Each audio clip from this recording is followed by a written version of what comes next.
MLB Roots International.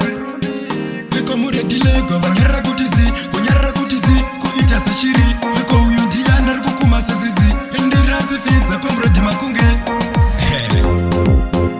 uyundi namupapaiza papaiza ndokanda musaka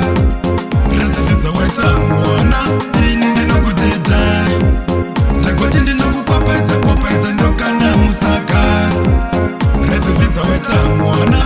ini ndinokuteta kaenda chozo tsina pasipoti nojitakudzasa kumushauri mukaziketi ikunoba maseka konzi kubumu keji ndokubata zviri rafka ndokupachira mapechi this time ini ndokugadzika papeji muri vana vadiki fatka iwo uri fasta ndokupapaidza kukuziya uri mudishe matapwerei mitsada kunzwa zvandoimba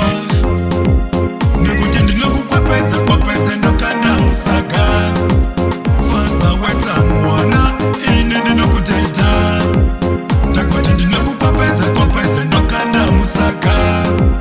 lego weta mwana ini ndinokuteta munakuziyana mese muri vatatu munotera zvandasvipa mouya muchingononga munatsika muna unhu makapusa mese muri mapenza hapana chamunogona dhanzo takaritangawo kudhara muri kudzidza pana kana wani chamunoona uya kuno mese ndikupeuka manotsi muri vana vadiki muyai muzokopera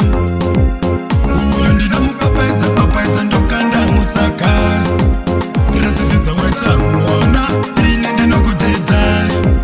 ndakoti ndinokukwapedza kwapedza ndokanda musaka razividza weta mwana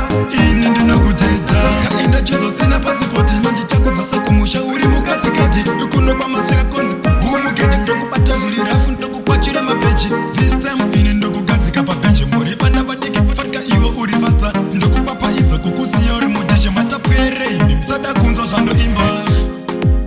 ini ndinokupapaidza kwapedza ndokanda musaka